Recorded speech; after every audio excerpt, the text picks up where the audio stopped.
Малешнет вести. Бизнис планот на Беровското јавно-комунално заглави во партиските штабови. Беровските социјалдемократи сметаат дека не е потребно зголемување на цената на водата во Берово за 25% и на комуналните услуги за 130%, туку промена на политиките на градоначалникот и на ВМРО-ДПМН.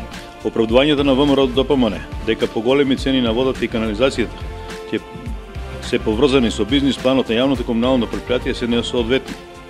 Согласно овој бизнис план, јавното комунално предпријатие е задолжено прво да ги намали загубите на вода кои што сега се близу 50%.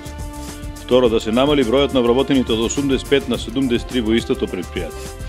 И можеби најважно да се обезбеди вклучување на вода, канализација на сите села од општината. Според социјалдемократите од ова ништо не е реализирано, иако 2009 година ВМРО-ДПМН ја има власта во Берово.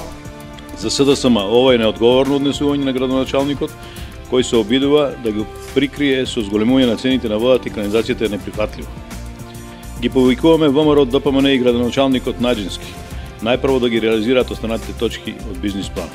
Според Наџински, реализацијата на бизнис планот е во рацете на управниот одбор на комуналното предпријатие услуга. За жал, управниот одбор, тоест управувањето на јавното комунално предпријатие, го раководат луѓе од Социјалдемократскиот сојуз кои тие никогаш не донеле одлуки за да се изготви санационна програма. Бројот на вработените во предпријатието не е зголемен, туку е ист со години, а зголемувањето на цената на водата е потребно поради диспаритетот на кубик произведена вода со кубик продадена вода, тврди Наџински. Ние од утре ќе почнеме да се прашуваме дали добиваме исправна вода за пиење, зашто комуналното предпријатие не може да купи хлор, не може да купи други реагенси кои се потребни за преработка на водата. Бизнис планот на Беровското јавно-комунално е изготвен од швајцарската влада која предвиде низа мерки за одржливост на системот на единствената прочистителна станица на горниот тек на Брегалница, проект финансиран со швајцарска донација.